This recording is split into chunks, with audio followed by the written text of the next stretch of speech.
Le 1er novembre 1988, après sa retraite internationale, Michel Platini devient le sélectionneur de l'équipe de France. Mais est-ce que la France, conduite maintenant par une légende du football français, va-t-elle réussir à redorer son blason? Nous allons voir ça dans cette nouvelle vidéo, mais attention, ça va pas très bien se passer.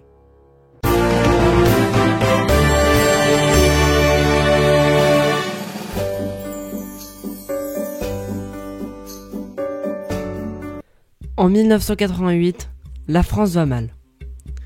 Elle entre très difficilement dans les éliminatoires pour la Coupe du Monde de 1990, rate l'Euro de 1988 et ne défendra pas son titre. La France est au plus bas.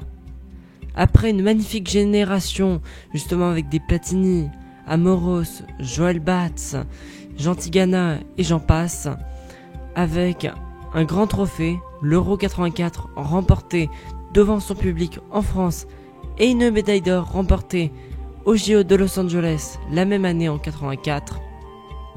Après une magnifique Coupe du Monde en 82 où les Français sont sortis en demi-finale dans un match inoubliable et qui remonte encore à de tristes souvenirs aujourd'hui. Après aussi une magnifique Coupe du Monde 86 où les Français élimineront l'Italie championne de 82 et le Grand Brésil de Socrates et de Zikos. La France se fera une fois de plus battre par l'Allemagne, éprouvée physiquement, mais remportera la 3e place. Mais après les retraites de Platini et de tant d'autres joueurs, la France va mal. La France perd, malgré le fait que Henri Michel, qui a coaché l'équipe de France en 86, soit encore là. La France va mal. C'est donc dans cet environnement plutôt hostile que Platini se dit « Puisque l'équipe de France allait très bien quand j'étais là, eh bien ce sera moi qui reprendrai l'équipe de France. » C'est donc le 1er novembre 1988 que Michel Platini prend les clés de Clairefontaine à Henri Michel, avec comme adjoint et préparateur physique Gérard Rouillet. À cette époque-là, il dispose de très bons profils quand même. Un Éric Cantona, le jeune Jean-Pierre Papin. Après, il comptera bientôt aussi sur une jeunesse comme Marcel Desailly et Didier Deschamps. Mais la France, malheureusement, manquera sa qualification à cette Coupe du Monde de 1990. Malgré un réveil avec quelques victoires en fin de qualification, mais cela ne suffit pas. La France manque la Coupe du Monde de 1990. La France disputera pour la 2e fois consécutive une compétition, mais de très loin. Je veux dire, dans ça, elle ne la jouera tout simplement jamais.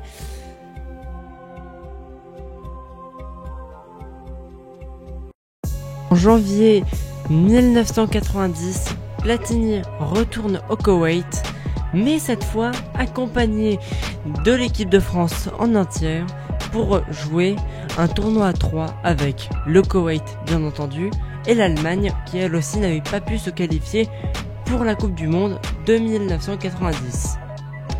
La France remporte le tournoi en ayant battu le Koweït sur le score de 1-0, puis l'Allemagne sur le score de 3-0.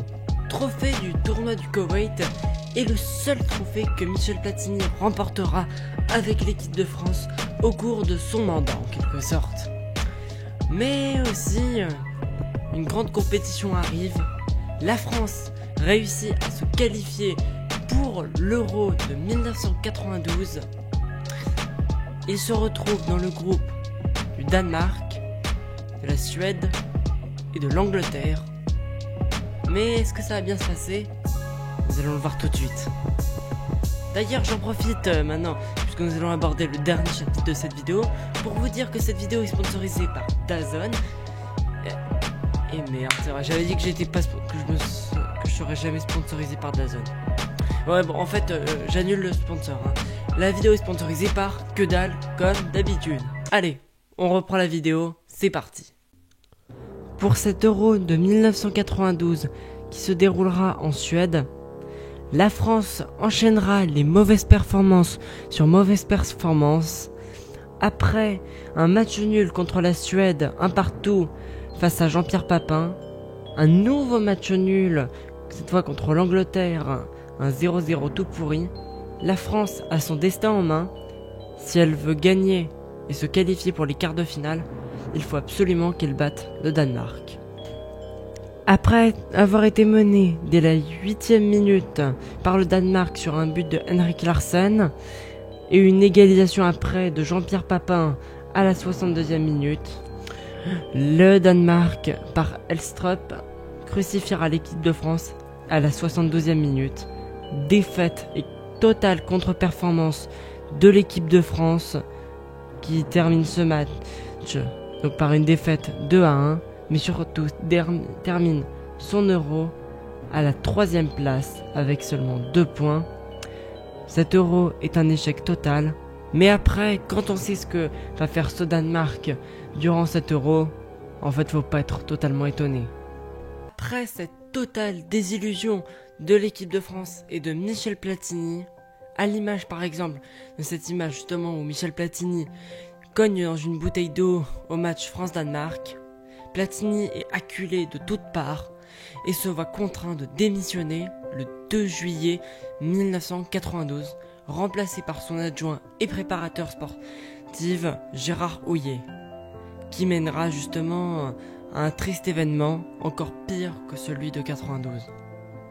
Michel Platini ressort par la petite porte, mais en fait, peut-être que cet échec à cet Euro a aidé pour en fait remonter. Car comme on dit si bien dans un film, pourquoi tombons-nous pour mieux se relever ?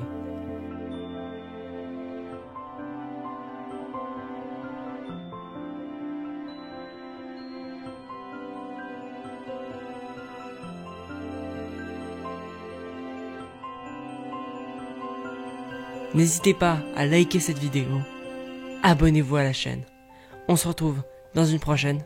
Ciao les gars.